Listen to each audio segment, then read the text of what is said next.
মানে আমাৰ কংগ্ৰেছ দলৰ পৰা ভাৰতীয় জাতীয় কংগ্ৰেছ দলৰ পৰা আপোনাৰ টিকটৰ বাবে নমিনেশ্যন দিলে আপোনাৰ 50,000 টকা ড্ৰাফ্ট কাটিব লাগে আৰু সেই সংক্ৰান্তত মই আজি আমাৰ শুৱালকুছিত থকা ষ্টেট বেংকত দলৰ পক্ষে মই ড্ৰাফ্ট কাটিলোঁ, 50,000 টকা ড্ৰাফ্ট কাটিলোঁ।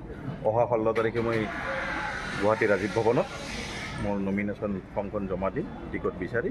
বৰপেটা সমষ্টি যিহেতু SC সমষ্টি, মই SCৰ পৰা বিলং কৰোঁ আৰু বৰপেটা জিলাৰ বৰ্তমান মই আপোনাৰ SC যিটো ডিপাৰ্টমেণ্ট আছে, ডিষ্ট্ৰিক্ট কংগ্ৰেছ কমিটিৰ SC ডিপাৰ্টমেণ্টৰ মই চেয়াৰমেন হয় আৰু বহু বছৰ ধৰি মই কংগ্ৰেছ দলৰ লগত জড়িত। যুৱ কংগ্ৰেছৰো মই এটা সময়ত ইলেক্টেড জেনেৰেল ছেক্ৰেটাৰী আছিলোঁ, IT চেলৰ চেয়াৰমেন আছিলোঁ আৰু মই ভাবোঁ মোক দলে প্ৰাৰ্থিত্ব দিব আৰু যদি দলে প্ৰাৰ্থিত্ব দিয়ে বৰপেটা সমষ্টিত মই জিকি আহিম। আপুনি কিমান দূৰ আশাবাদী যে দলে আপোনাক টিকট দিব?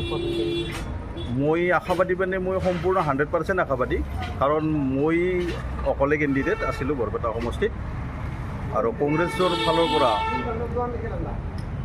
প্ৰায় মই 1991 চনমানৰ পৰা কংগ্ৰেছ দলৰ লগত জড়িত। মোৰ খুৰা কংগ্ৰেছৰ MLA আছিল সন্দৰ্ভ কুমাৰ দাস আৰু তেতিয়াৰ পৰাই মই বাইবাৰ্ট কংগ্ৰেছ দলৰ লগত জড়িত হৈ আছোঁ। তেতিয়াও মই মূল সুঁতিৰ পৰা আঁতৰি যোৱা নাই, কংগ্ৰেছ দলৰ লগত যিহেতু লাগি আছোঁ সেই হিচাপে মোক কংগ্ৰেছ দলে টিকট দিব বুলি মই নিশ্চিত। যদি দলে আপোনাক টিকট দিয়ে কেনেদৰে আগবাঢ়িব? দলে টিকট দিলে ৰাইজৰ মাজত যাম, ৰাইজৰ সঁহাৰি ল'ম আৰু দলৰ যিখিনি মানে দলে যিখিনি সহায় কৰিব লাগে সেই হিচাপে দলৰ মানুহখিনি আহিব মোৰ লগত। প্লাছ আপোনাৰ বিজেপিৰ যিখিনি কুচক্ৰান্ত, যি অপশাসন চলি আছে অসমত বা গোটেই ভাৰতত, সেই অপশাসনৰ বিৰুদ্ধে মই মাত মাতি ৰাইজৰ ওচৰত যাম। ৰাইজক যিবিলাক অসুবিধা দি আছে বৰ্তমান চৰকাৰে, সেই সকলোবিলাক তেওঁলোকক অৱগত কৰিম আৰু এনেকৈ আগবাঢ়ি যাম আৰু। মোৰ নাম শ্ৰী মানৱ কুমাৰ দাস। আপোনাৰ ঘৰ কোনখিনি? মোৰ ঘৰ তাপা বুলি কয়।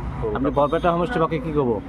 বৰপেটা সমষ্টিবাসীৰ বাবে মই প্ৰথমতে তেওঁলোকক নতুন বছৰৰ শুভেচ্ছা জনালোঁ, লগতে আগন্তুক ভোগালী বিহুত শুভেচ্ছা জনালোঁ।